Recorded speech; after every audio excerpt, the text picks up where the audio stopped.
A good day to you all. Welcome back to the channel. I am joined today by my brother again. If you haven't seen the first one, please do check it out with him. I'll put it up right now here.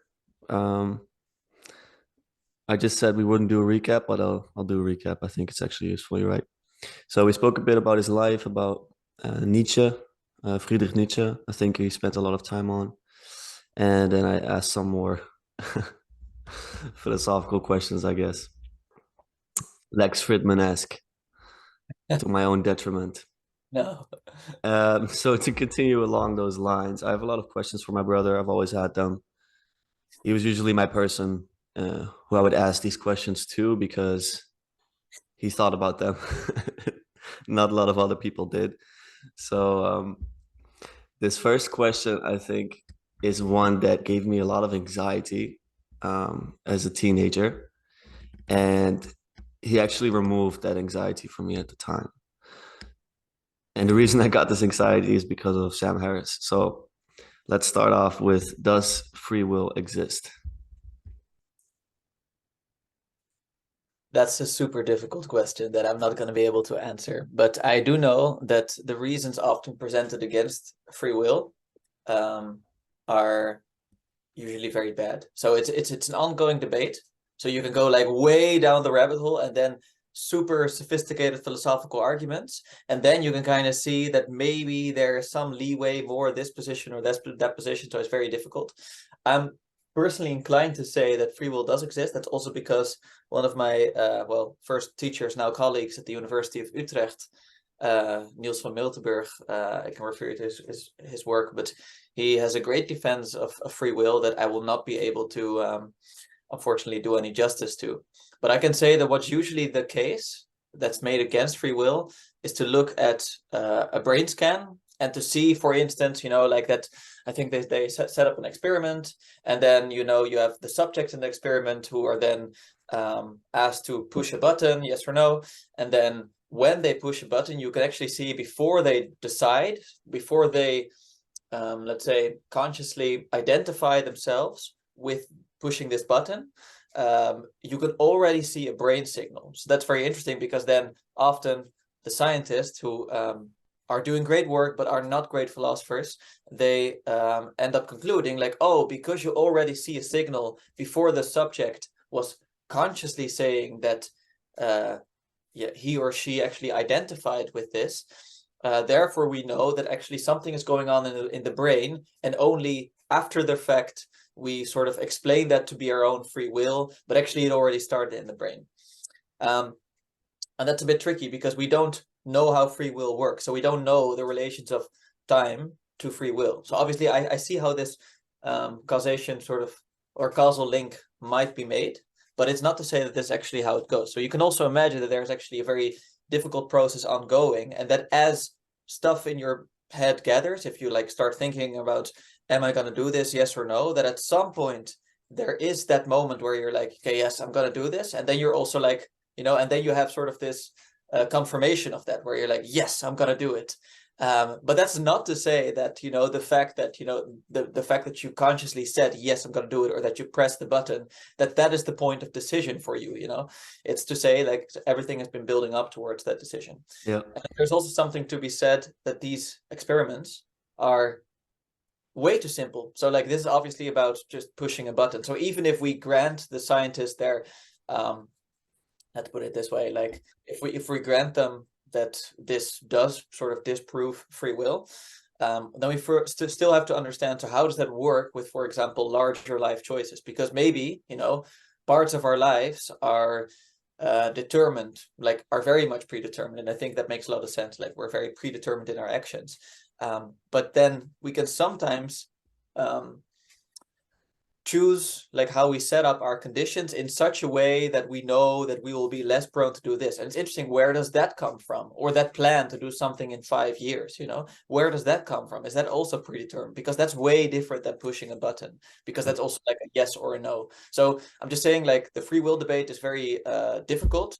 I personally believe that from some perspective you can argue there's free will, from another one there isn't, but certainly not from the rather simplistic way in which neuroscientists including Sam Harris, are trying to disprove free will. So that's yeah, I remember listening to Robert Sapolsky, who's a famous neuroscientist, yeah. speaking to Andrew Huberman about it. And he's saying, like, I don't think we have a shred of free will. And he explains the same thing you explained just now.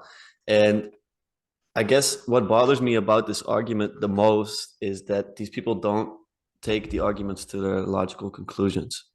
So if you really believe that deeply in your heart, then there's no logical basis for our justice system, for example. Mm-hmm. Right. You Yeah. couldn't blame any criminal for doing anything if there's no free will. So I think same with believing in that certain things are absolutely wrong. I think it's very detrimental if you don't. Like for me, it's almost a strategic choice at this point because I'm not going to try to scientifically argue my way there, Yeah. but but But really try to chase it to its logical conclusion. It's not going to go very well. I think that's super valuable because, like, which is not to say that, the legal case proves there is free No, will. of course not. Just to say, kind of like, the free will debate is super messy. It's very difficult. Like, so if you really go deep into the weeds, let's say you devote your life to this, you'll still end up with a position that you might be sure of, but that other people will pose counter arguments against. Like also sort of in hardcore analytic philosophy and stuff. But then still, you can ask yourself, let's say, even if I were to consciously sort of really conclude for myself there's no free will, then indeed still you have to treat other people as if there is free will, and that makes it so difficult. So maybe it's like the fact that it's such a complicated debate that honestly we don't know for sure, and that's, I mean, we can get into that, but that's also related to the fact that, there might be a very, like, a strong difference between, like, the external world and the appearances, like how it appears to us, and then we get into Kantian arguments surrounding free will. And Kant actually has a very brilliant argument for the existence of free will, which fits in his system, but then gets criticized later. But my point is, because it's so complicated, you might as well continue with the practical case. Say, like, well, we need free will. And so therefore, it's rational for me to believe, like, on a practical basis in free will, even though I can't prove it theoretically, but it also cannot be disproven theoretically. So therefore, it's rational to continue believing in free will. Yeah. Thank you. Yeah, I like this answer. I think that it's, it's just so dangerous, I think, but like you said, they may be good scientists, but bad philosophers. Yeah. I think it shows that if you're an expert at something, it doesn't mean it crosses into other domains. And that's really what we often assume with scientists for some reason. I think that we take scientists to be to have a lot of authority over what is good and what's wrong. And I don't think science can tell us anything about that, to be honest. You already seen the new Christopher Nolan movie Oppenheimer or not? No, I haven't seen it. Oh, you should watch it because it doesn't, like, I should say, like, explicitly address this, but like, the movie struggles with this scientist who is, like, building an atomic bomb with a bunch of scientists, and then how good are they really at policy? And then you really see, like, no, the scientists are just one part of the puzzle, of the very complicated puzzle of what actually ends up happening. Yeah. I would like to maybe add, like, one thing that I kind of forgot, because you also have the perspective of someone like Spinoza, and I know that Vervaeke is a little bit he is a fan of Spinoza's argument surrounding free will. So Spinoza is also an ultra, like, determinist, but not in the neuroscience way, because according to Spinoza, God and nature are synonymous, but not in the sense like, oh, so God is just nature. It's more like nature is always sort of within God, but God is not outside of nature at the same time. And therefore it's good for him, it makes a lot of sense that actually God doesn't have a choice in some ways. God cannot choose to do something because according to Spinoza, God is so perfect that he only acts according to his own necessity. God needs to do something. Like, if he could do differently, that would imply that God also can do wrong. But according to Spinoza, no, God only follows God's own nature, like God's own necessity. And therefore, actually, God in some ways doesn't have free will as we normally see it. Yeah. And in that same way, he says, like, people, we get we have all this stuff sort of working against us in life. So we get influenced by all these factors. Sometimes we get influenced by our appetites, by our passions.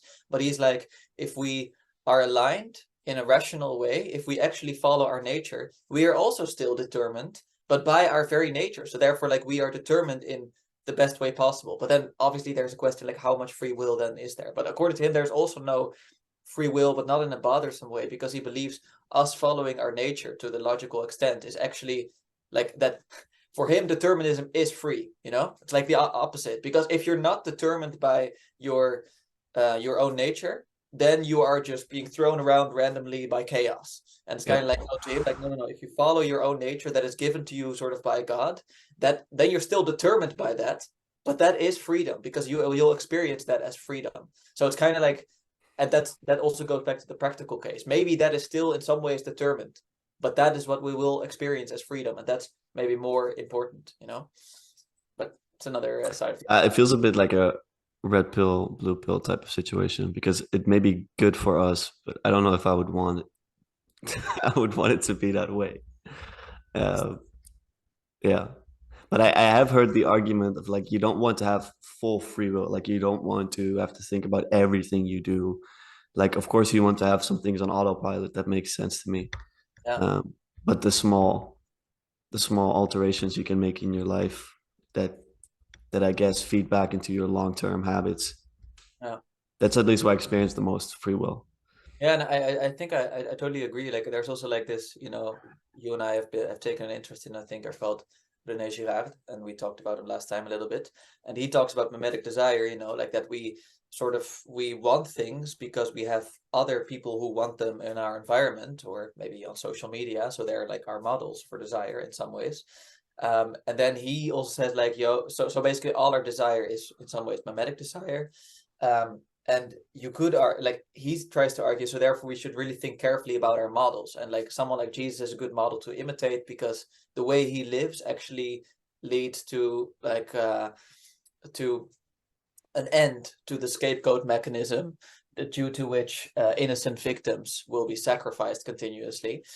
But that's interesting because it's kind of like, so all your desires come from this model, and at the same time he seems to imply, but so if you choose the right models, that's very interesting. Like, where does choosing the right Yeah, model? So exactly.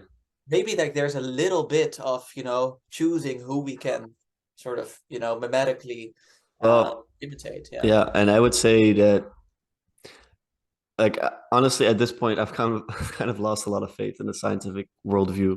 So I take it with a grain of sand, let's say. Um and The let's say if worldview you is maybe correct. Yeah, that sorry, worldview, maybe yeah. the worldview is good So because there's then a difference between being scientific and scientistic, as Wolfgang Smith would say. yeah, So I'm not scientistic. I'm scientific in certain domains, but in metaphysics, it's hard to rely on scientific experiments to determine things. But one thing Wolfgang Smith likes to say, who's a brilliant thinker, there will be episodes about him on this channel as well. But he says that it takes two wills to get salvation from God, for example. explain that. That's a Christian idea, and well, if if you didn't have free will, then there would be no choosing God. Then you would just there would be nothing to do here. Basically, everyone would be okay. Everyone would be saved. The idea is that you need to choose salvation if you want to get it. And so, from a Christian perspective, Christian metaphysics, there is free will for sure. But once you're united with God, the idea is that there is no more will left, and it's not what you want either. Yeah, That's when you're finally um, you're rid of sin. So that's the exactly. So, idea. so then you no longer want something else, and you maybe even no longer have the freedom to want something else, which is kind of Yes, but yeah, that's where I hear Spinoza like, okay, that then freedom, no freedom is the liberty actually, yeah. or it's what you want. Like freedom in many ways is not a good thing in that sense. But here on Earth, I think it's very important. Well, this is also like a kind of something that I would like to talk to you about, maybe, but like we can go there a little bit later. But in Yeah, this definition of freedom is so interesting because you can be free from constraints, which is how we think of free will, or we can be free to do something, but that can actually involve certain constraints, but certain constraints that allow us still to you know, like let's say that if you go bowling and you're a little child, and then you have the like the little things on the side to make sure And that offenses. the fences exactly, and those constraints will actually allow you as a child to make sure that the ball goes sort of in between. Yeah. But in some ways, so then you're freer to throw a strike in that regard, even though Yeah. you're also less free because you can't throw it in the thing, you know? So it's kind of like, so what kind of freedom are we talking about? You know, the freedom to do something which has constraints, or complete like libertarian free will from constraints, which doesn't involve a positive sense of what freedom could be. So that's something else I we could think talk. yeah, no, I think it's interesting to chase Yeah. that. I think because I think it shouldn't be static what that is. Like Vervaeke talks about having an optimal grip on life. You need to have the proper constraints and the proper freedom to make that happen. But because reality is always changing, at least our reality, wakeful reality, you need that to be dynamic, I would say. Do you know what I mean? Yeah, I know what you mean. I know Like what you reality is changing in that sense.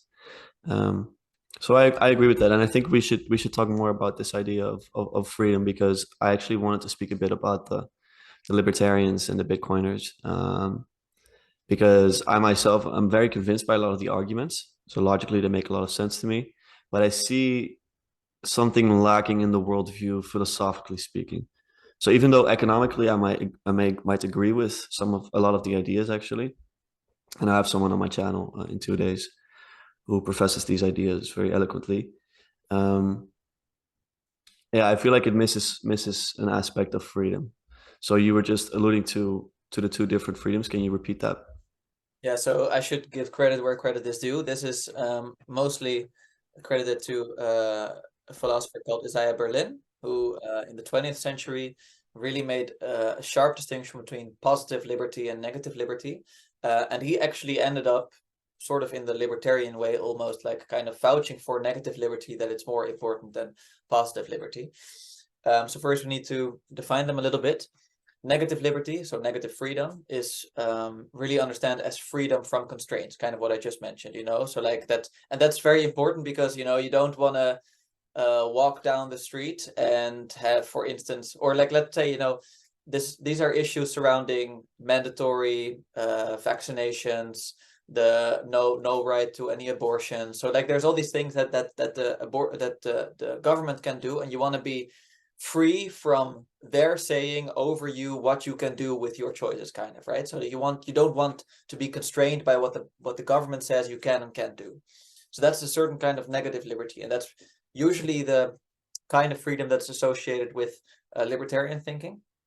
And then you have positive freedom, which is about like, okay, that's nice, but there's obviously a downside to this. So let's say, you know, we could say that during the 17th century in France, you know, people complained about the bourgeoisie, you know, and the bourgeoisie and all the, you know, Louis XIV, and they were all rich. And you have the elite in France, but they could reply like, hey, you know, like you could say in some sense that the elite is just as free as, you know, the proletariat to sleep underneath the bridge at night as opposed to in a nice fancy castle, but they just choose not to. But obviously this is kind of where that freedom goes wrong. So like they're free to do that, but they won't do that because their freedom in some ways is much more constrained in a positive way, where they're like, yo, okay, but they are free to do so much more. They're free to good housing, um yeah, lots of wealth, etc. And you can say that about the proletariat in that sense, you know, or about just impoverished people in a society in general. So it's like maybe the other aspect of freedom that we should be discussing is not just like, okay, I want to be free to do whatever I want, but also, wait, to do what exactly? Like, what are the positive ideals that we're shaping that we want to be central in freedom? And maybe, for instance, that's a right to housing, maybe a right to food, maybe a right to autonomy. And then it becomes very difficult, but that could all be part of freedom in some ways. And that's more often associated with a more left-wing type of thinking. And sometimes that goes so far that they take complete disregard of the negative freedom, which is also super important to maintain, because otherwise, you know, you can just say like, well, we think, yeah, for instance, like this was obviously a huge controversy during COVID, but it's like, okay, you can consider the idea of having to vaccinate everyone because you want to preserve freedom in the health sense, and say like, well, we should all be positively free, so we all want to be healthy, so therefore we have to do this. But then you take away so much of the negative freedom, which is people's right to choose whether or not they want to do that. And that can be okay in certain circumstances, but sometimes the circumstances, you have to wonder like, what is the right decision here? But it's always kind of a balancing between those two freedoms. I'm not sure if that makes any sense. Yeah, it makes a lot of sense. Okay. I hear you loud and clear. I find myself torn often by these questions simply because I wonder what the constraints are on the state. How do you shackle the Leviathan, as I forget the person who wrote the book, but it Leviathan? Thomas Hobbes. sorry. Thomas What's Hobbes wrote the Leviathan. Oh, okay, yeah. So it's important that you're able to constrain that the person or the group of people that hold that what you say positive freedom over you. Let's say Yeah. such a pernicious way to describe it almost. Um, yeah, I've Yeah. heard Neil deGrasse Tyson argue similar things. It's Mhm. like yeah, same in traffic, stuff like this. Yeah, no, it's difficult. I feel that for sure, especially in this age, it's very hard to constrain that power, much more so than it was before, and that's why I always hesitate with granting it Yeah. this positive power. And also, you could ask the question of, okay, even if you don't regulate it from the state down to the people, oftentimes it does actually end up well. Let's say so. A libertarian idea is, for example, that the state shouldn't do anything more than um, help people's lives.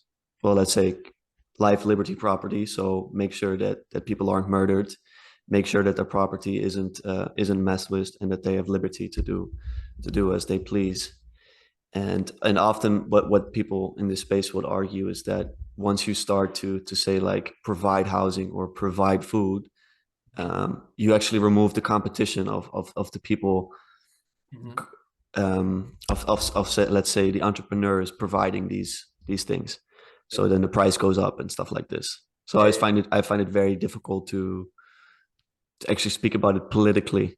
Yeah. um No, I know, and I also think that's sort of, Vervaeke talks about the necessity, and Peterson does too, so to some extent, like of opponent processing. That it's so important to have, the right and the left sort of have this constant. Peterson always used the example like if you try to move your fist like kind of like this, it's actually very difficult to do that very carefully. But if you give it sort of a counter argument, you could do much more careful. So it's kind of interesting how that works. In the same way, you could maybe have a proper opponent processing. So indeed, like really a yeah, processing sort of opponent. I don't know what the other word is, but basically, where you just have two opponents who do not get to something productive, but actually, exactly. and that's what the right and the left ideally should be doing. And I think that goes to like what you're talking about, because it's just whatever we do decide the government should be able to sort of infringe on in terms of our negative freedom, we should really think about, okay, how much then? And do we have a check on that? And what, if compared to the market, they really mess it up in some ways. And those are really good questions to consider. It's just, I just know, like from a philosophical standpoint, and that's maybe why I'm a little bit more prone to, how should I say it, a little bit more democratic, less libertarian thinking than you, Yeah, social democratic, is because I am, for instance, persuaded by certain communitarian thinkers, and those, so that's not communist, communitarian, I want to be clear. And those are people like Charles Taylor, and you have a bunch of other very interesting scholars in that domain. But I would say specifically Charles Taylor, he makes a good argument in his essay on atomism, which I think I've had you yeah, at some point. But that, if we consider the primacy of rights theorists, so the people who think like the rights are very important, so the right to freedom of something, um, that's it's kind of a logical mistake in some ways, because to say that rights are more important than anything else, let's work that out for a little bit, because then you're like, okay, so we want to say that, it's important to live in a society that cultivates the primacy of rights, that really says like your right to freedom is the most important thing you really could have. But then it's hard to say how that could really work for more than one generation, because at some point you have to think, okay, there should probably be some kind of incentive to build a community in which you know, gather together, in which you have education, in which you then conclude, oh, freedom is really important. But that actually shows that on a practical level, you have to really sort of develop as a community first and have this sort of need for community before you then conclude like, okay, and now within this community, we need individual freedom. But you can't start with individual freedom and then build the community. It's kind of like, or you can't even start with individual freedom and end with individual freedom, because then you'll be free from the You'll be state. an atom. Yeah, exactly. And then at some, But you know, the state will take over. Yeah. yeah, I heard what you're saying. But Yeah. even if you start with individual freedom, couldn't people just assemble on their own? Like, why do they need to have why do they need to be incentivized to do this? What do you mean? Like, can you explain that a little bit better? Well, maybe I'm misunderstanding you, but I think you said you can't start with individual freedom, individual rights Mm-hmm. before getting to a community. So you need a community first, and then you establish individual rights. Taylor calls it like the principle of belonging, which should be, which should hold primacy over rights, such as the right to freedom. Yeah. Yeah. But you can have individual rights and still Mm-hmm. be part of a community, you know? Like Yeah. for example, I have individual rights, but I'm a communist in my house over here. Like I don't Yeah. care with my girlfriend what she takes. Yeah. Uh, does it can that play at the same time? Yeah. No, I think so. I think so. I think it's just like if we want rights to, like if we want rights to be ingrained in a certain, let's say, you know, a constitution or something like that, that Yeah, constitution then is part of a country which should hold the principle of belonging first, because of it should be, course. let's think about it in the Peugeot sense, like it should be like a team that coheres in some ways around, like, you know, a common unity point. And then from that you can then conclude like, okay, in the constitution we're then going to put that freedom is really important, and that's fine.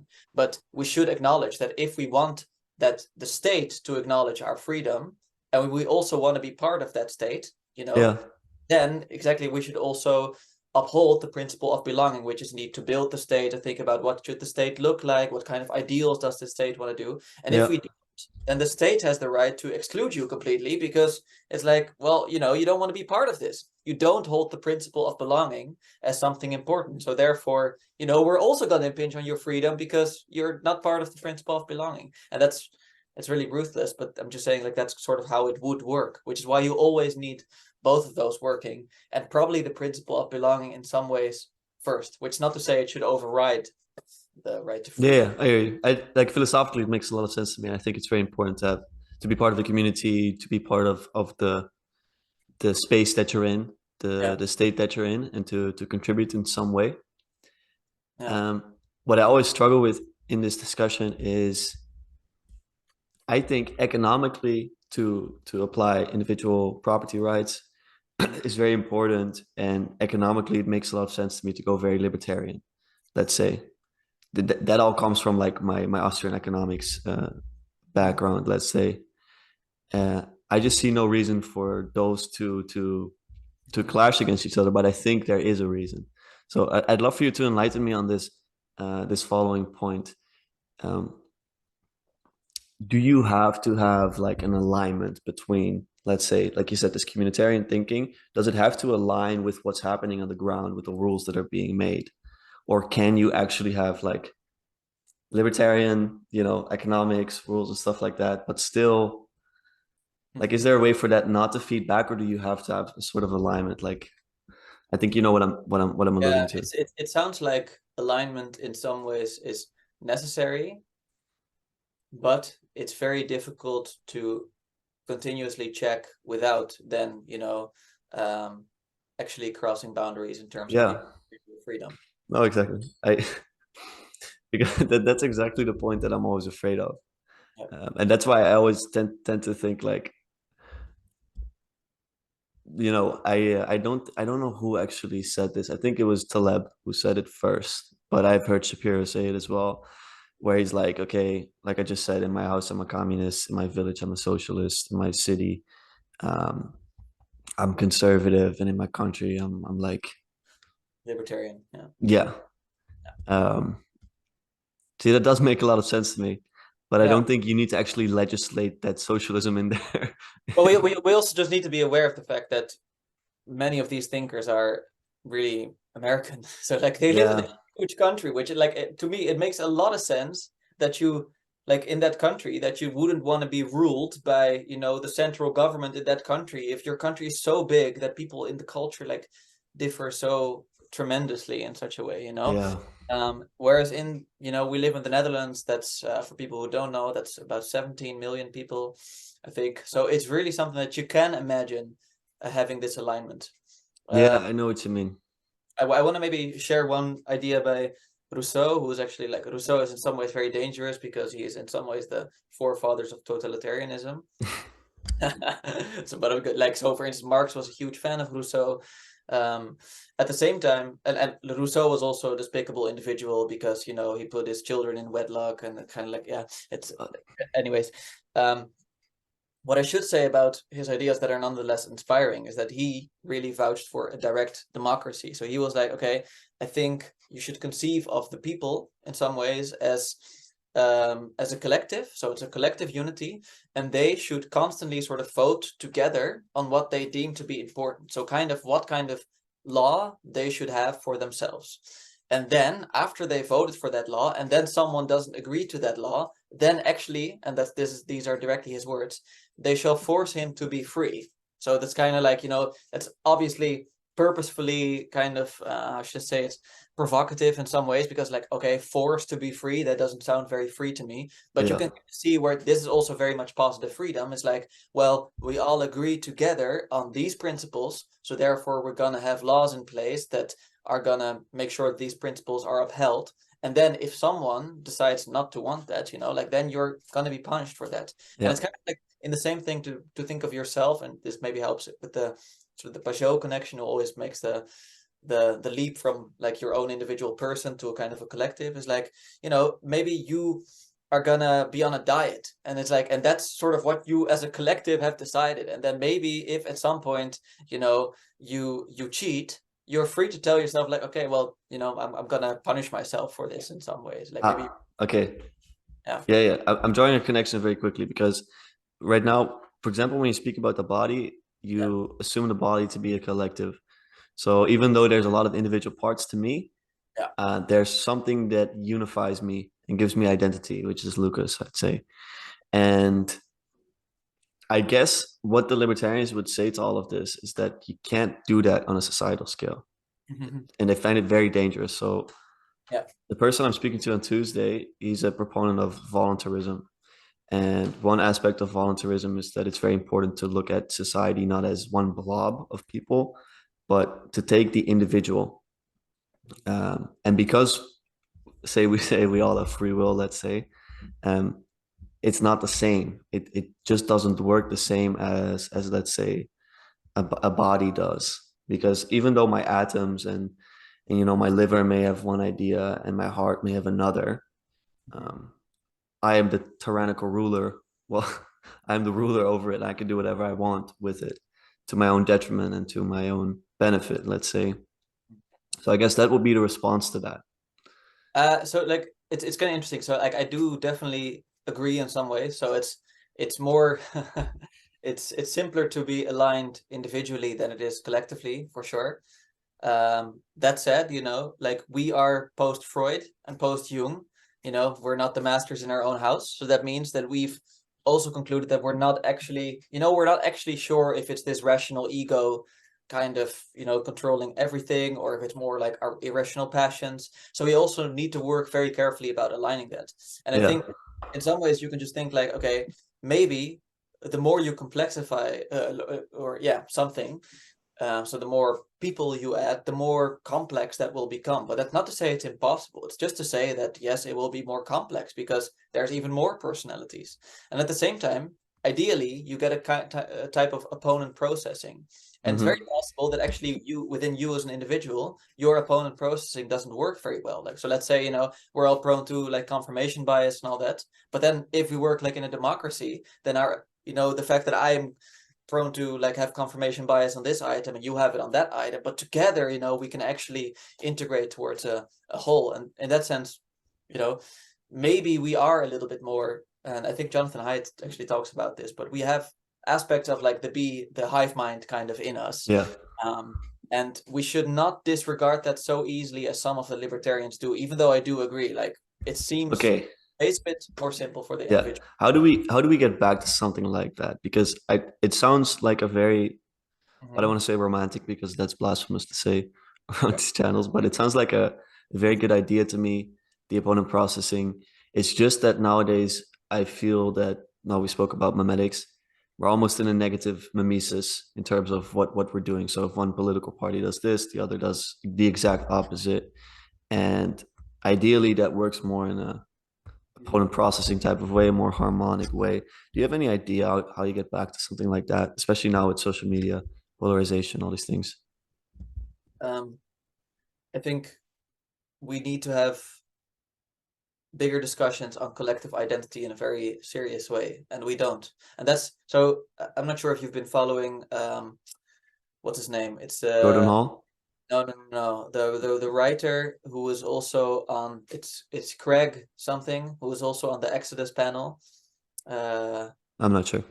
okay, okay. I'm sure I would know if you tell me, but He was a student of Peterson's, and then yeah, yeah, yeah. I know what you mean. The writer. the, the Yeah, left okay. the left guy. Yeah. Yeah, exactly. Yeah, so he's a left winger, and I'm actually kind of a fan of his. So like recently, I had an interview with Paul van der Klei, or Paul van der Klei interviewed him, and it was a really good interview, I'd say. And then you can see that he is also like, we're not talking enough about the large strokes of things that we actually do agree on, and also that in most of these issues, there's a huge majority that agrees on some fundamental matters. We zoom in terms of news items on stuff that we are very divided on. So therefore, we highlight issues such as mandatory vaccination or like abortion or the climate, like but in the extreme sense, like it's completely man-made and the world will collapse soon, or it's like, well, none of it is man-made and it's all fine, like we have no role to play in this kind of. And you have these oppositions which make it seem like we're very divided, but that's also because that's just kind of what sells algorithmically at the moment. Yeah.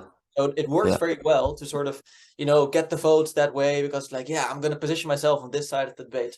So my point is we should work much more carefully about the collective identity and really think about what does unify us, and not like, what do people in the rich cities want us to unify ourselves, Yeah, but exactly. like have a really good conversation with all facets of society and really think of like where is our common unity. And I think from that on, like if we agree on some fundamentals, which at the moment I agree with you, like we do not seem to do that, or at least we're not consciously aware of which fundamentals those should be.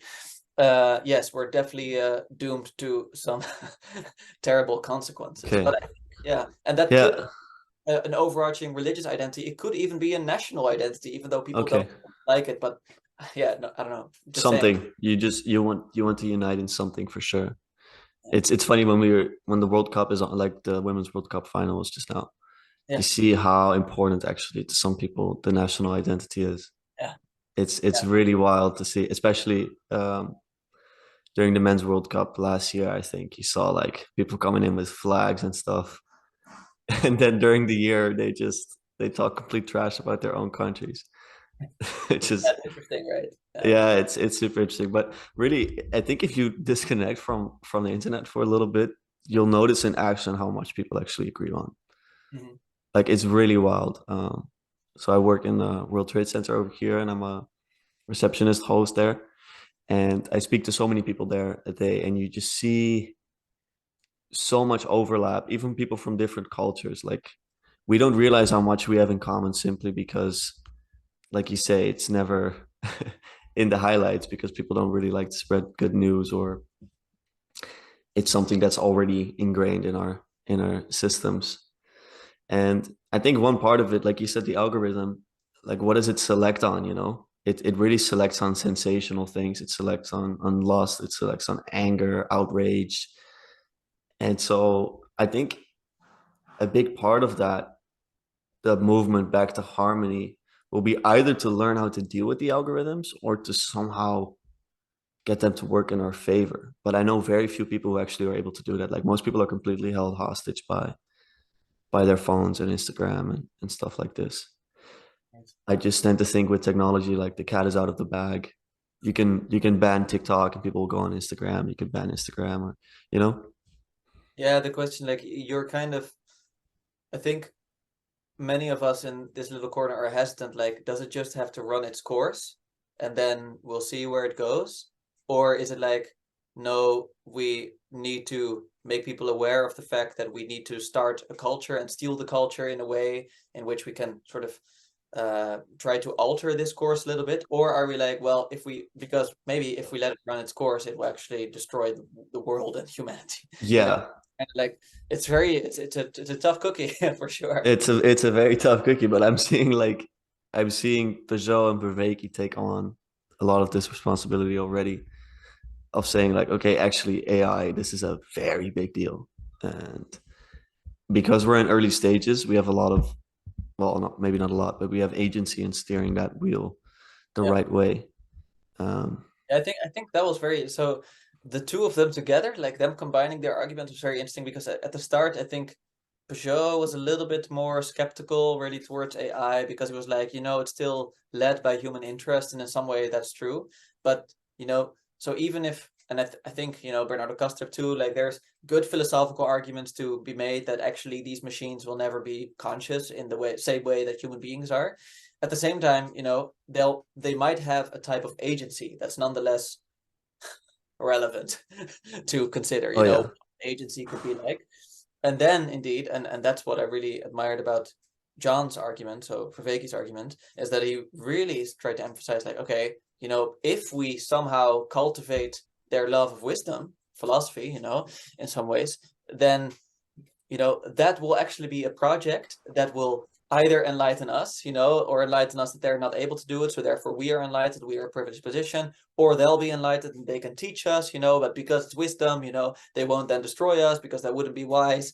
And it's kind of like very, very interesting. And then Peugeot said like, yeah, because all the things that they're trained to do now have awful byproducts. Like you can kind of tell that, part of this focus on sort of rhetoric, um, on lying and deceiving, on political correctness in some ways, but then on sort of sex in other ways, because you have the sex robot revolution also coming up. That is awful byproducts that we don't want to know about. But what is the worst the bad byproduct of teaching someone about wisdom? It's like very little. Very difficult to see yeah, how cultivating wisdom has a negative byproduct. So I yeah. think it's wonderful I think argument. that's a great idea for Yeah. sure. I just feel like like 35%, no, maybe I don't know what the percentage is, but like 35 or 45%, or even 60, don't quote me on this, is pornography, the traffic of internet. So it's Right. like we Yeah. come marching in with our wisdom, like there's a It's lot of work to be done for sure. it's almost like, again, so we were just talking about Freud and the rational ego versus like the passions. It's almost like on a collective scale, and it's completely decentralized because the internet, we're the same. It's like, we have this huge passion, like 60% pornography kind of traffic going on. But then, we also have discussions, and then we feel like we're in control, but maybe not. Maybe in some ways we're being ruled by, our lower passions in some ways. Yeah, it's a good way of describing it actually, what AI caters to, our lower passions. So there are actually parts of ourselves that are quite bad or evil. I'm not going to regurgitate the Solzhenitsyn line of the good and evil, but yeah. So I think that's really what they pull out, and focusing on the exact opposite of that, cultivating these virtues. I think it is also a movement that's going on, and going away from social media and all these things is also a movement that I see popping up. So I am that gives me a lot of courage. Let's say, like with every movement, there's its counter movement. Yeah, I agree. Um, I would just hope that, like we're speaking about these extreme polarities, I would hope to stop going from here to here and more like center, Mhm. center a bit more. And I think, oftentimes when you discuss all these questions, the answer is usually like do what you can in your own community, in your own place. Um, I Yeah, it's also mean, like you really try to consider this from how should I say it, like an ahistorical, or no, at least like um from just a larger bird's eye view, Yeah, kind of. yeah. Like you're not a part of it or something. Yeah, like, or let's say, let's just assume for the sake of argument that in 1,000 years, there will be historians and they'll be like, whoa. And at the start of the, 21st century, the internet came about. And actually some of the people assumed that it was possible to just like go centering. But obviously the internet, when it first came about, it led to like, Yeah. these huge, like, it just seems impossible because the internet is still like so, yeah, I don't know, it's so new still. It's so Yeah. that, and it has such a big influence on how we conduct ourselves that it seems very difficult just from that, historical timeline perspective that we really are able to kind of center soon, unfortunately. A lot of people, I don't know if they agree on the arguments, but a lot of people seem to think that it's going to get worse before it gets better, but that it will get better. That's Yeah. what I hear from the symbolism guys. That's what I hear from the Bitcoin bros. Um, so yeah, I think that's kind of what we're preparing for now. But at the same time, with times of crises, this is where goodness comes out the most. Um, Yeah. so in that sense, it's not all bad. You know what's going to happen. No, it's like, and like, so if it's obviously a really nice idea, like the city of God and light everywhere, and but at the same time, how valuable like light can be in the darkness. It's amazing. Hmm. That's going through, gonna go through an era of darkness. Probably we're going through it maybe in some ways, but to Yeah, have some beams of light, some just little sparks there. for That's sure, something you can be. That's for sure. amazing. You try to cultivate your character accordingly, Mm. and your character inside a community, etc. Yeah, and it's what you've been working on as well. I mean, we're talking about volunteerism. Um, you recently volunteered on a kids camp. It's not Yes, what it sounds like, guys. It's not what it sounds like. It's actually good stuff he's doing. summer Yeah. camp. That's Yeah. great. I mean, how does it feel to actually do something with full volition? That's like so. I mean, it's geared towards such goodness. I've heard you speak about it a little bit. I don't know if you're comfortable with Yeah, speaking about it, but I think you provide such a good example of where you can take this thing, this human connection, the virtues that we can cultivate. How was that for you? well, I should first say that it's much more difficult for me than it is for some people. So you can tell that some people, they just have this, I don't know, this attitude, this character where it's so natural to them that they're giving their lives to this movement that's larger than them, and that is not based on hating individuals, but actually based on bringing individuals together in the name of a larger purpose in some ways.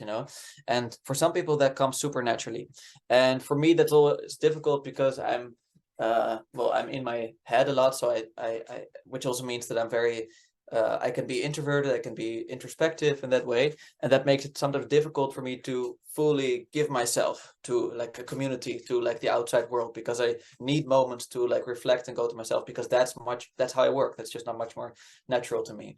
But the nice thing is that when I do conduct myself in such a way that I can give myself to a community, even if it's like for a week, which is what the camp was, I noticed that like I get those glimmers of like, oh, this is what I'm here for, this, but not just me. It's like, this is what we are here for, like this is what people are here to do for, like it's and I can't really explain it to you, but I just know that it's like to in some ways really be part of a bigger community, and not just in a way that it provides stuff for you, but that you provide something for it, that you play a role in it, you have a part to play, but also not in such a way that you completely forget yourself, but that you work together in a team that also has checkups on you. It's like, how are you doing amongst this still?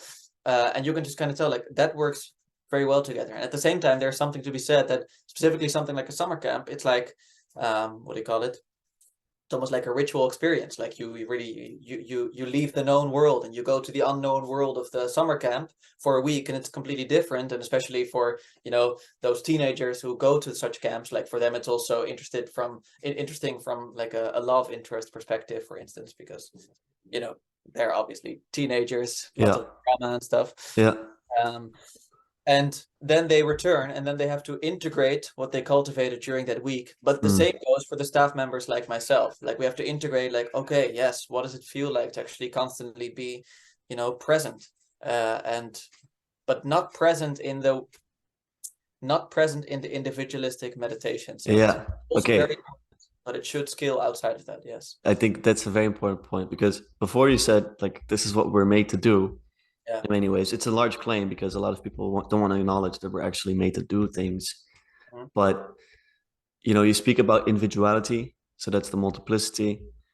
But you need unity, and those are things that I think are also opposed to each other. But Yeah. you really need both, and I think the beauty of human beings is that even when you're inside of a collective, let's say, it's not just this blob that some people theorize about. It's really all these beautiful Yeah. individuals within that, and there's so much depth in one of those people. But there's even more beauty when you Yeah. put it all together. So I think that's Which is also like, it's so interesting because the more you spend with such a group, like the more time you spend with such a group, the more you learn to know everyone in their different and in their sort of, similarities. And yeah, but so that's kind of crazy because you'd think that the more you learn that they're all different, that there's less unity, or the more you learn that actually, they're more alike, there's less difference, but actually both increase and that's, by the way, the reciprocal opening that someone like Vervaeke talks about, is like in a relationship with someone, you can both reciprocally open in a way that makes you more like united, but at the yeah. same time preserves your difference far more than if you would just be sort of this small projection of, like of this other person's rational ego. And I do not mean rational with a capital R, but in a kind of 20th century. Man, I understand everything you're saying. I just feel bad for the people that have never watched Vervaeke because like Yeah, I know, I know. it's a lot to explain that guy to people. Um, yeah. And Okay. that's his problem, and he knows it. Yeah. Yeah, I'm excited to to speak to him about it. Okay. Well, I have a long list of questions, so I'm just gonna pick one that like stands out to me. Mhm. How do you actually get wiser Mm. yourself? Maybe first, like, do you have things in place that make you wiser, or not at all? Um, well, yeah, so I think that's a good question. Like, how do you get wiser? Because if you would ask me, like, how do you get wise? It's like, well, I don't know because I'm not, like, I don't think, I think it's very difficult for people to be wise, but it's at the same time very, uh, there's clear pathways for us to become wiser. And well, I do it as because my vocation is teaching and therefore also studying philosophy.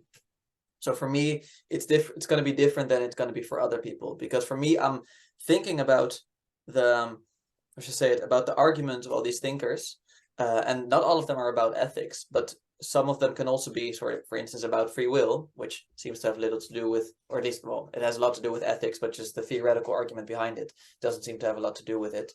But by learning about it in a way in which you're trying to teach it to other people, you're also cultivating wisdom in a sense, because you're thinking about, okay, how can I sort of sell this, but sell this in a way in which it rings true. Like, so therefore you first need to convince yourself, why is this true? And then you're going to think about, okay, so therefore it's also true for other people. So you have this, and that's at least how I started off with philosophy. You have this commitment to the truth, and then that can actually lead transfer to goodness, because you have that commitment to the truth, you're less prone to lying, for instance, and therefore it's easier for you to be good than for someone who doesn't have a commitment to the truth.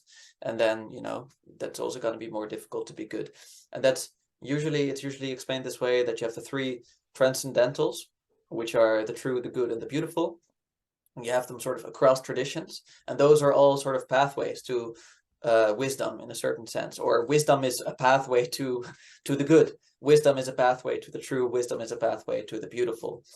And we can have discussions about all three of those separately, but I think that's just already very nice. And then to be a bit more practical about myself, like I try to cultivate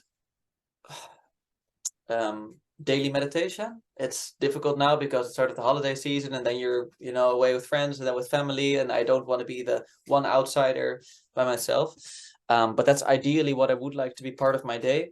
I try to sort of make prayer play a bigger part of my life again, because I definitely have not been doing that on a frequent basis in the last few years.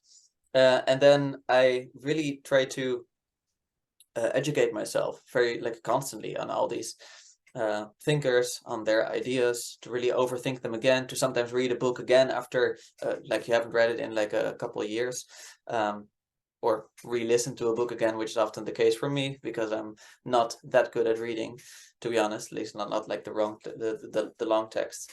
And that really helps me to constantly check, if I thought I knew something, to really nuance it a little bit by still by listening to it again, because I'm like, oh, actually I made my own conclusions about theory first, and now I hear the author say it again.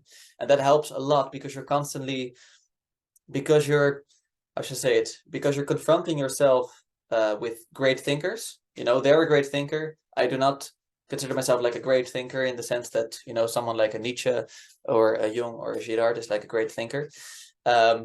To constantly confront yourself with their presence, with their words, with their ideas, is to constantly be humiliated in the face of greatness, but not humiliated, that it's humiliating, but more that it gives you humility. You're like, okay, so I have more to learn, and therefore, and that's a step to wisdom. And that's also why they say that, what is it again? Like the fear of God is the beginning of wisdom. It's like that to be aware of something that is, you can also interpret that saying differently, but to be aware of something larger than you, be it certain facets of truth, of beauty, of goodness, that can be unified in your love of God, but it can also be unified in a philosophical tendency or in a different spiritual tradition.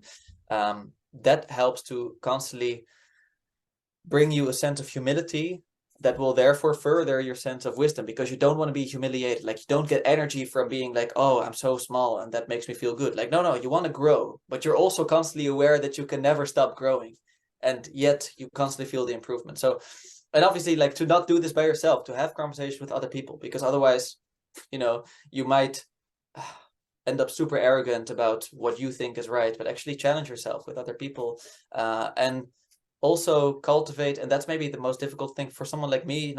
I tend to think a lot, tend to think in arguments and rationalistically, but I also need to cultivate my more my sensitive side, my aesthetic side. So there's parts of me that I sometimes need to really think about, okay, if I'm going to be with other people, I should not try to win a debate. I should just be curious about who they are, That's also a way to cultivate wisdom. That it's not just about who's going to have the better argument, because that's actually super selfish, narcissistic, so you also keep a check on that. Yeah, because I was thinking while you were speaking, you were mentioning all these thinkers, and maybe the thinking is a lot right now, because you're such the human being is so complex. You have your brain, you have your thoughts, but you also have love, you have emotional intelligence, you have all these things. So in many ways, when I think about Nietzsche, who I don't know a lot about, and same with Jung, some don't consider them great at all, if you know what I mean. And I don't want to I think they're thinking wise, they're great, of course. But many would say that many would say that they fell prey to hubris, or to thinking so much of their theories and of their thoughts that they actually maybe lost track of wisdom in many ways. Yeah. I think embodied practices definitely help a lot. Well, it's also to say, I just want to briefly comment on what you just said. It's I do agree with both of them, that I do not want to idolize either one, and they definitely have said things that I disagree with, but it's too easy to be like, oh, so I can't praise them all the way, so therefore I'm gonna leave them behind in some sense, because then that actually can lead to more arrogance on your part, because you're like, so I'm better than you, I'm better than Nietzsche because I'm not ending up where they're ending up. It's like, well, okay, but they might be great in so many aspects that you haven't cultivated yet. So think about really what can you take from these thinkers before you then say, okay, now it's time to move on. Don't shove them aside just at the start. And that's also why I will always keep an interest in them, because they have had such an influence that is difficult to figure out in your own lifetime. You really need to think about, okay, why was their influence so big? What was it about their ideas, their words, their aura, their presence that was so influential? And I don't think I'll ever achieve that. And maybe like for better or worse, like it's not that I want to sort of become an influential person in that sense, maybe.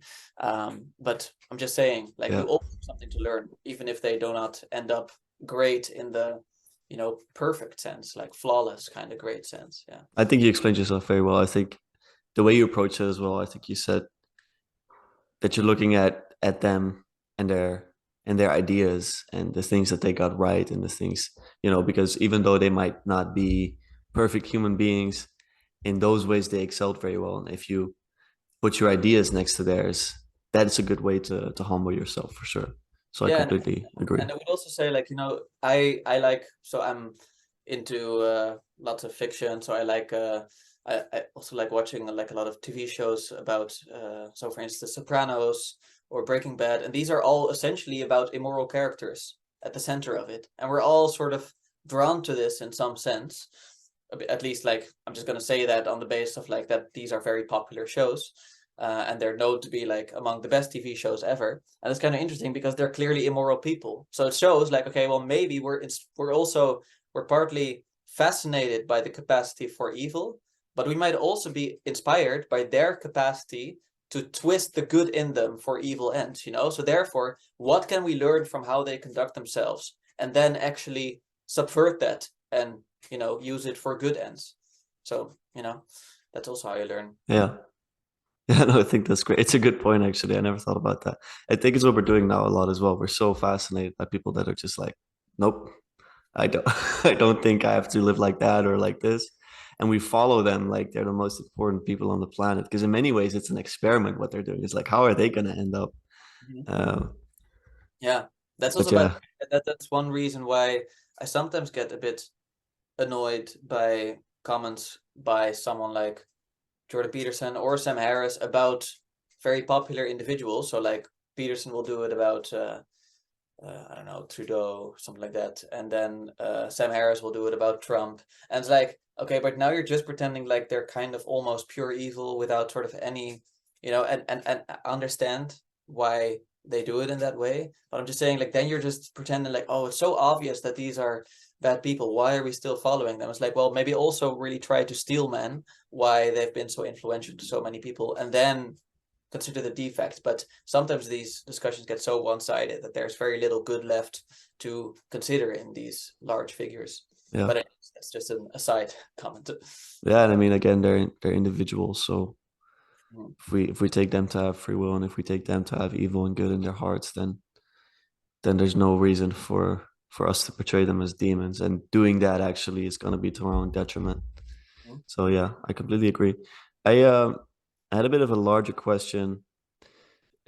It goes back to me listening to like this theories of everything Mm. episode with Kastrup and Chris Langen, the guy with the highest IQ, who has Measure. some very, very dangerous ideas, by the way. But let's keep that aside. I think Kurt asked them if love was fundamental to the universe, and both of them said no, love. I have an intuition that somehow love is absolutely fundamental to reality, to the world at large, and to us. Mhm. Uh, what do you think about this question? Um, it's a great question. It's the question how deep love really goes, and in some sense, I think it goes incredibly deep. I just first want to ask you, what did Bernardo Kastrup say about that? Because I think if like I like his theory, I'm not like 100% convinced by it, but I think it's persuasive. His metaphysical idealism, and I actually can think of a clear place of love in that Yeah, theory. I'm just curious, like, what did he say? Why did he say no? there's a funny thing about Castro because for those of you who aren't familiar, his basic idea maps onto metaphysical idealism, which is about reality being completely in mind, let's say mental. I Mhm. think I think I say that Not not correctly. not in your or my mind, but No, in mind as we're an all in one underlying collective category. Yeah. mind, let's say. And so he doesn't have a problem with God either. But the funny thing about him is that even though he can um, make up this theory, or at least align himself with this theory, he doesn't have anything else to say about it. Like you said this to me recently. Like Kastrup does not have an ontology. So he Mhm. has nothing that informs him actually about this mind. Um, there's nothing that tells him if it's a moral mind or whatnot. I've heard him say something like that before. And Yeah. so I think his Or, or answer, or at least I should say like he's an ontological monist. So he believes it's I should say like it's just mental. It's just idealist. So like there's only the mental substance and yeah, everything is that. Whereas someone like Wolfgang Schmidt is he's not a mental I don't think he's an ontological monist. He believes in different levels of reality, like, yeah, and that's not the same with Custer. But sorry, yes, to go back to you. yeah. Thank you for adding that. It's very valuable, I think, because also if you have this monism and if you don't have the levels of reality, I don't think it informs you a lot about the ethics of it all, about what is good, what is bad, what is love, what is, so more to say that I don't really see a lot of telos there. Mhm. And so I think his answer was quite short, to be honest. Both of them was quite short. Like there's nothing scientifically that indicates to me something like this. And I Well, don't, yeah, I just want to say, like, so I know that in Custer's theory, we're gonna like just very briefly summarize it. It's just to say that we are all like, just like you can have one individual patient case who has multiple personality disorder or dissociative identity disorder, I think it's what it's referred to today. So they might have multiple alter egos that sometimes are dominant. In that same way, we can all collectively exist in one mind at large, that's what it's referred to, and we are all our alter egos of it. So therefore it's working through us, but only in this very dissociated alter ego sense. And therefore I think love seems to have a very central place, because he really believes that us as humanity, like, we should unite and we should be there for one another, because then we're in harmony. So the awful thing about these patients is not so much that they have dissociated identity disorder. That's not necessarily a disorder by itself. It becomes really a disorder when there's conflict between the different alter egos, which there often is. And that's also the case in our world. From his perspective, is like we're in constant conflict. We think that I am my separate I, and that I exist outside of an individual who I might dislike, and I forget to realize, like, wait, actually you and I are part of the same divine spark, and therefore, and that's where I think love comes in, we should love one another and live harmonically, like, together, as opposed to indeed thinking like, no, I'm separate and I want to stay separate, because that will actually continue this dissociative identity, alter ego condition. And therefore I think there's a place of love there. But we can also continue a bit more on what I would say outside of that, but I'm not sure yeah, how yeah. you. No, but it makes sense. It makes sense. It's also giving identity in a way, like if Yeah. you're talking about agape, meaning like unconditional love, very briefly. If that's giving identity, realizing that someone else is real. Yeah. Um, yeah, for Yeah. sure. But I think the question, because it was like, is love fundamental? Like, where does it all come from? Like, I think Yeah. that's why he didn't speak about it in this way. Um, but Mhm. I do have some ideas about that, and I was wondering if you had any.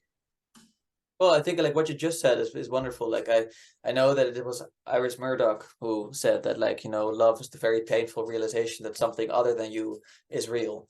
And I think it's a beautiful quote. And I think you just said something that was very similar, like that. Yeah, yeah, I think it's hers. I mean, I got it from Vervaeke, but he Yeah, always, so he Vervaeke references very well. is I an know Irish it. Murdoch reader, so I think he probably got it from her, and she seems to have gotten it from Simone Weil, but we can talk about that later.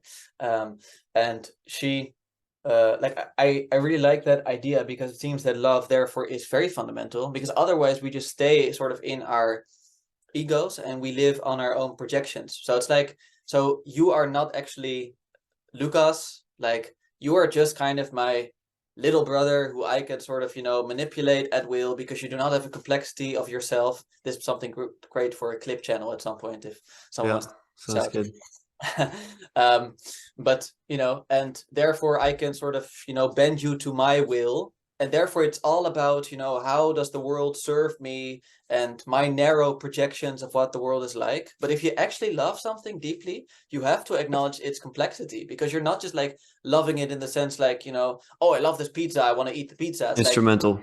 yeah, exactly. Like it's not just the instrumental use, it's indeed like the much more imminent consideration of someone as this separate entity by which you become one. And that's again like the preservation of difference and unity in that connection between the two of you. And that's why I think love has a very fundamental position in the universe, because, you know, you can also say, I think our dad does it in this way. Like he thinks, you know, love is the central motivating force behind evolution, because you get this sex difference at some point, and obviously you need this, you know, this love to then connect people again, or connect individuals, like amongst all species, to then start breeding again and actually preserve life. So you can just say like in that simple sense, but also just from a more experiential viewpoint, is like we want to experience the world as real. We do not want to experience it as something that is just our own projections, because then we end up being solipsist and we live in our own head and we end up depressed. But if we think of the world and the people in it and the animals in it and the things in it, you know, the objects in it, the plants in it, and as real, as like existing outside ourselves, we have to understand its complexity, and really, while we're understanding it, understanding ourselves better because of it, because we're not just, you know, sort of, I should say, just kind of like blindly accepting it as our projections. Like we're learning like, oh, I was projecting this onto you, but you're much more complex. So now I'm learning that I shouldn't project onto you. So then what do I think of you? You know, so you also become more complex yourself. And that seems to be very essential about keeping reality going. So it seems like that love is so much bigger or larger than the entities that end up serving it. I really think that love is like this bigger force that then, you know, like just in this principality sense, but it's larger than a principality, because it's not just one acting force that is sort of here and then not there. It's like it's always there, and it can even be love oriented in perverse ways, but love oriented in and like towards the true, the good, and the beautiful. And that's Yeah. all. Love is related to the good, probably most of all. You know, but in love we can see truth, because we see things as they truly are, and if we see them as they truly are, they show their beauty to us, you know. So it's all related this way. So yes, in that sense I do believe so, but I do not have a scientific answer for you in the same way maybe our dad does or other scientists would. Yeah. Is God love? Yeah. Cool. I cannot elaborate, but like if God exists, and God is love. Okay, that's good. That's Yeah. good. Yeah, that's mostly what informs me, to be honest. Yeah. I can go very deep. But the question is God just love? You know, like is God reducible to love? And that's Is love something to be reduced? well, that yeah, that's again. So those are the difficult questions that I do not have an answer to. But it's like for me, that's I don't know if it's the highest thing, but I think so.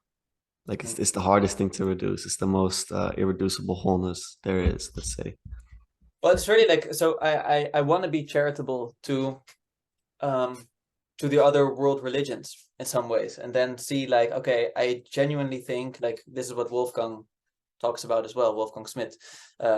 You know, there is a central difference between Christianity and Vedism, for instance, and you really do think that love seems to be more central to Christianity as opposed to it is like to Vedism, for instance. And you can kind of tell that they really end up with different conclusions, but really based on the same problem. So with indeed, you know, we're separated. Like you can really think of it in the Bernardo Kastrup way, you know, like we are separated alter egos, individuals, and therefore we should really acknowledge that suffering that is caused by our separation and be united again in love. And that's how we'll experience God and we'll unify ourselves with God again.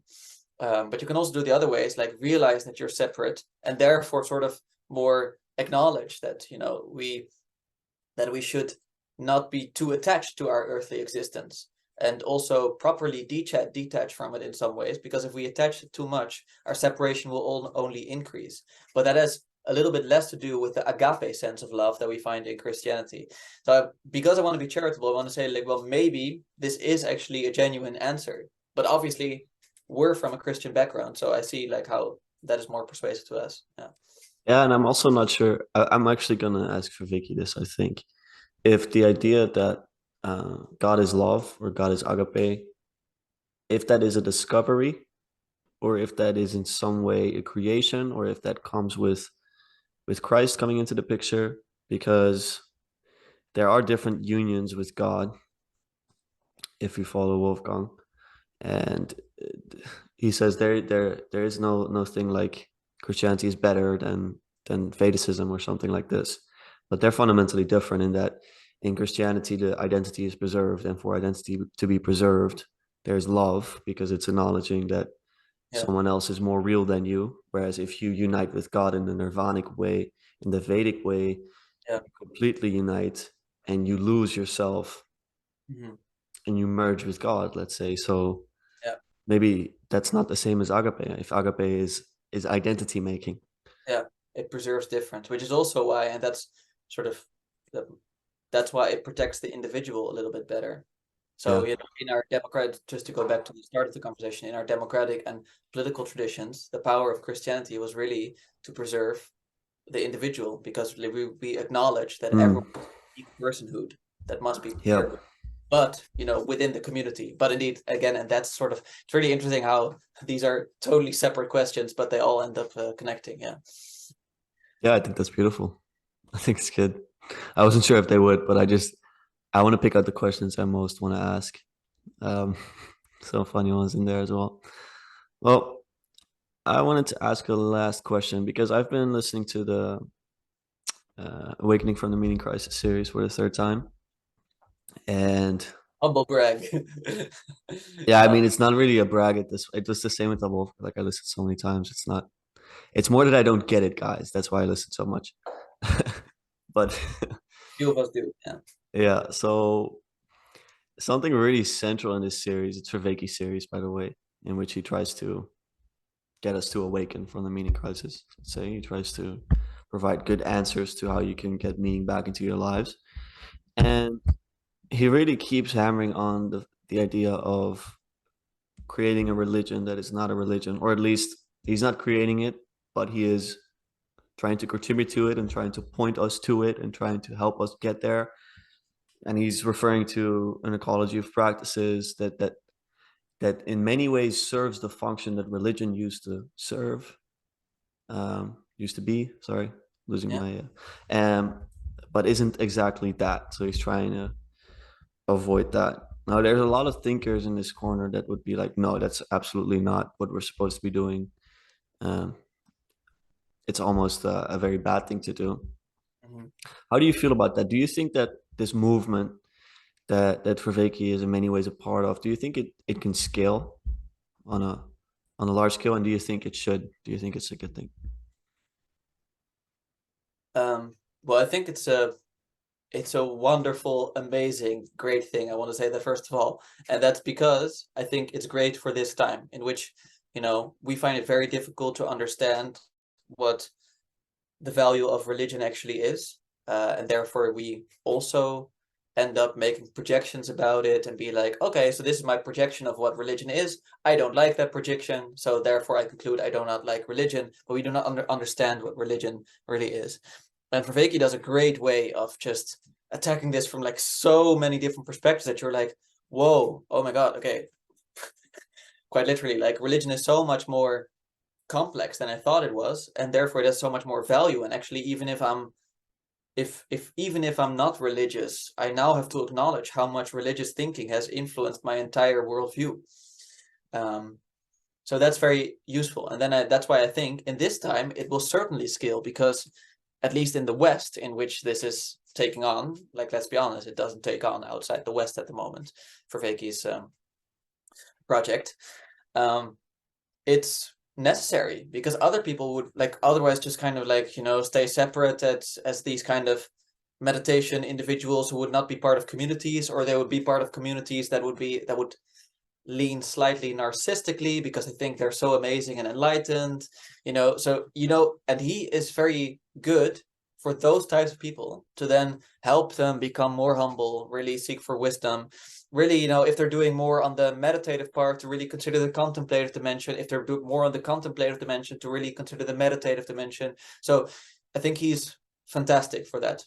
That said, like, obviously, like, I do not I find it very difficult to see how what he's doing will sort of in the current form or in anything resembling the current form end up being the case in a couple centuries from now, or maybe even a couple decades from now. It's really hard to see, but it's very important for this moment. So that's why I appreciate it, and I really love the fact that he's okay with people incorporating that in their own religious traditions, and therefore it works. Like, and that's why I much more prefer what he's been saying, that he like afterwards. So like, I think during the Awakening from the Meaning crisis, he kept talking about a religion that is not a religion, and he still does that sometimes, but now he will often refer to it as the the Silk Road, kind of, the Silk Road between traditions, just like Neoplatonism could be that for the early Islamic and Christian and Jewish thought, in the same way, maybe now also Neoplatonist, because it's very Neoplatonist inspired, obviously. Maybe what he's working on here, contributing to, not creating, but indeed certainly trying to feel coming up and being an active contributor to, could serve that bridge between traditions. And that might at the moment be more important than the traditions themselves, because people are stuck in their projections of the other traditions. So therefore, building bridges at the moment is more important than arguing which tradition is best at the moment. But in the long run, I doubt it will actually scale up. Okay, thank you. What do you think? No, it makes a lot of sense. Like, I'm a baby. I don't know. I'm just a sponge. Just trying to listen to what What the do you think? I'm genuinely curious. Do you think it will scale? Yeah. at scale, I think so. Or something like it for sure. I mean, he doesn't narrow it down, which makes it more viable, I would say, because he refers to Rafe Kelly, who's doing something like this. He refers to the circling practice. So we're really talking about an ecology of practices. So in many ways, I already see it scaling. And I think the natural inclination for people to get into communities is going to help that for sure. So scaling, I see. The only thing I'm really thinking about is whether or not it's a good thing, because he keeps saying like we have to go beyond religion, and there's many reasons for why we can't go back to a religion or a pseudo religious thing. I'm not sure about that because, well, again, I'm a baby, so I'm trying to listen to people who I think are very wise, and some of the people that have by far impressed me the most are very much saying that we need religion. In fact, it's the only way to get to God fully, let's say. And like for me personally, I can experience God everywhere, but I'm ignorant enough to say that the people that seem to me to be the wisest say that there's a lot of value in religious traditions that if we completely let go of it, it's just going to turn up in really weird ways. And so it's not like something we get to choose or anything. That's kind of where I'm at right now. But honestly, listening to John these days, him spending time with Bishop Maximus, Jonathan Peugeot, going to these events with like a lot of Christian thinkers, I'm not sure if he holds the same views, and I'm not sure if it's the long-term view being like we can never do that again. Yeah. I don't know how he thinks about that. So again, this is another thing I'll probably ask him.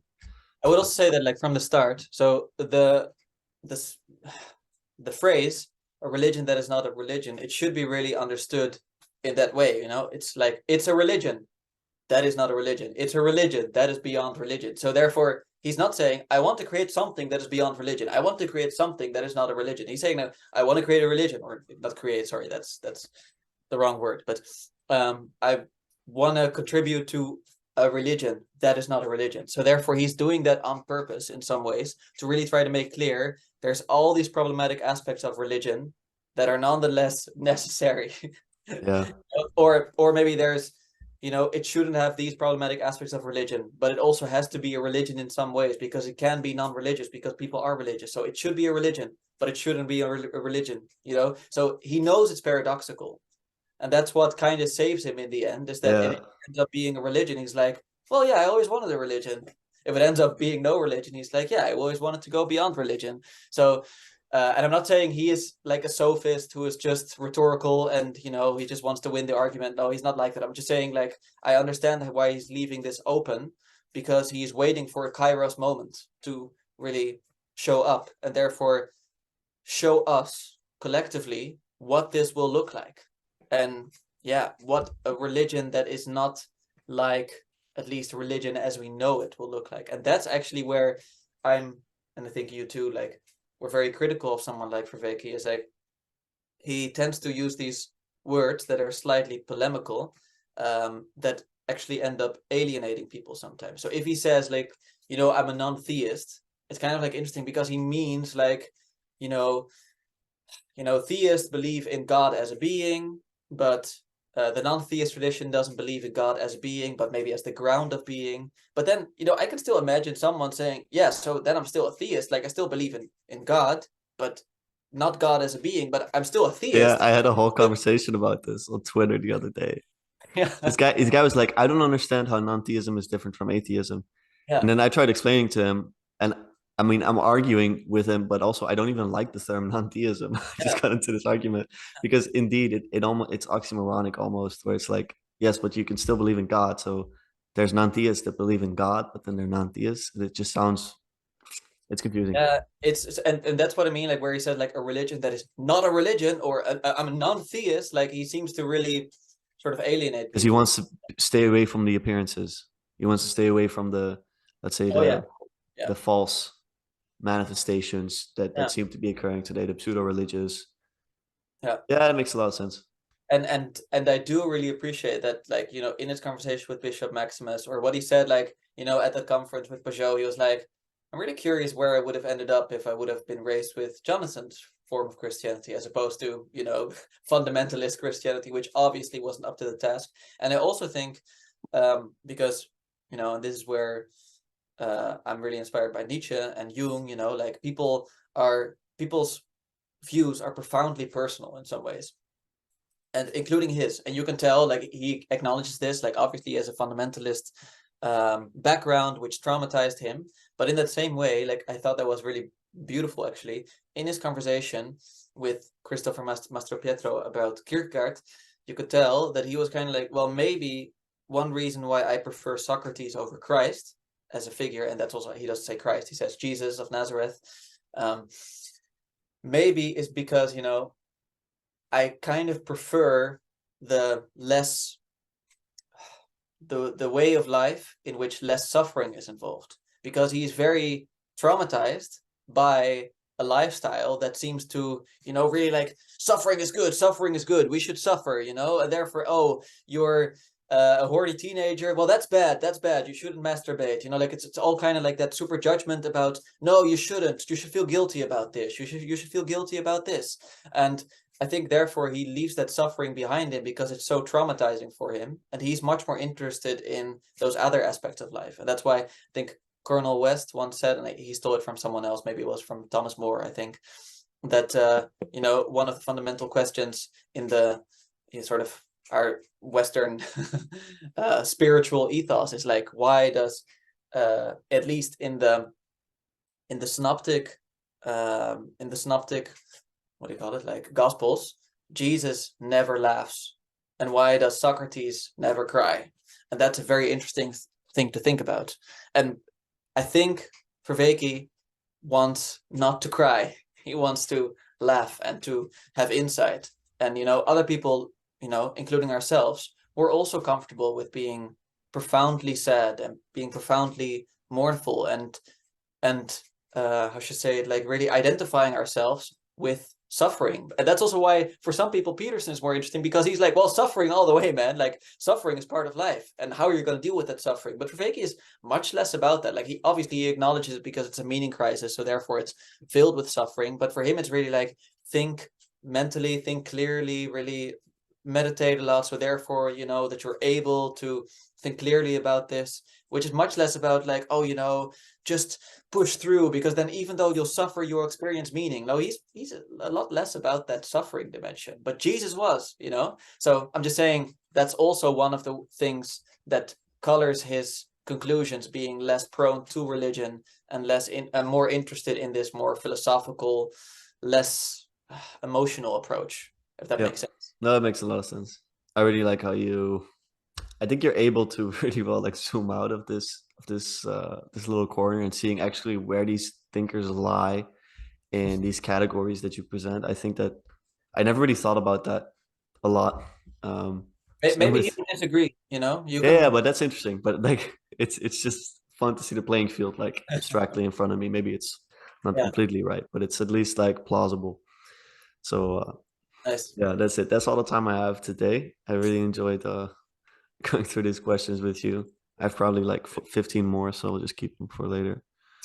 And That's good. That's good. And I was very glad to hear more from your side this time, because I know it started off more as an sort of an autobiography kind of last time, but yeah, I'm really enjoying sort of having your perspectives on this as well, because as I'm sure many people of your channel will know, like you're a great thinker and a great I should say a great wanderer in maybe both senses of the word, you know, like wandering and wandering.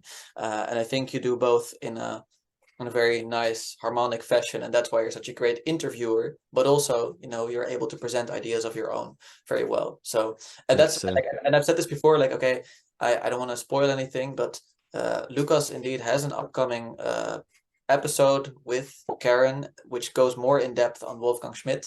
And I think Lucas' explanation of Wolfgang Schmidt's ideas is the best I've heard so far. And I've also listened to Wolfgang Schmidt's own explanation of his ideas and other people's explanation of Wolfgang Schmidt's ideas. So it's amazing how well you're able to integrate it. And then it might be worth indeed listening to some of these things 3 times in a row, because you're so well articulating it then. Thank So you. I really yeah, appreciate it. Thank you to the 10 people watching. You're the best. So yeah, this was awesome. I'd love to speak to you again, and we'll see you soon. yeah, man. Thanks so Thank you, much. sir.